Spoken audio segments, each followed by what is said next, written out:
Hi friends, நேற்று market வழியாக வரும்போது முல்லைப்பூ ஃப்ரெஷ்ஷாக இருந்ததுன்னு ₹100 விடுபூ வாங்கிட்டு வந்தேன். எப்படியோ 5 முழம் கிட்ட வரும். நாளைக்கு கோயிலுக்கு கொண்டு போகலான்னு ஈவினிங் 3 மணிக்கு கட்ட ஆரம்பிச்சிட்டேன். எனக்கு சின்ன வயசுலேயே இந்த பூ கட்டுறதெல்லாம் ரொம்ப பிடிக்கும்.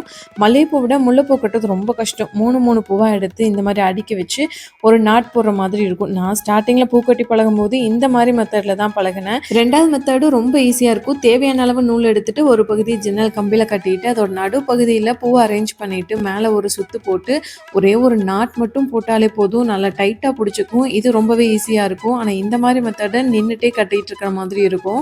ரெண்டில் எது ஈஸியோ அதை நம்ம ஃபாலோ பண்ணிக்கலாம். நான் கிட்டத்தட்ட 5 முழம் கிட்ட வர மாதிரி இருக்குமா, அதனால் 2 மெத்தட்லேயும் கொஞ்சம் கொஞ்சமாக கட்டி எடுத்துட்டேன். இடத்த விட்டு நகராமல் 2.5 மணி நேரத்தில் 5.5 முழம் பூ கிட்ட கட்டி முடிச்சிட்டேன். கொஞ்சம் டயர்டாக தான் இருந்தது. இவ்வளோ பூவையும் கட்டி முடிச்சு பார்த்ததுக்கப்புறம் ரொம்ப ஹாப்பியாகிடுச்சு. பூ கட்டுறதுனால லேடிஸ்க்கு நிறைய ஹெல்த் பெனிஃபிட்ஸ் இருக்குது. ஏதாவது தெரிஞ்சால் மறக்காமல் கமெண்ட்ஸில் ஷேர் பண்ணுங்கள். நாளைக்கு ஈவினிங் தான் கோயிலுக்கு போகணும். அப்படியே வச்சா வாடிடும். எல்லாத்தையும் ஃப்ரிட்ஜில் எடுத்து வச்சுட்டேன்.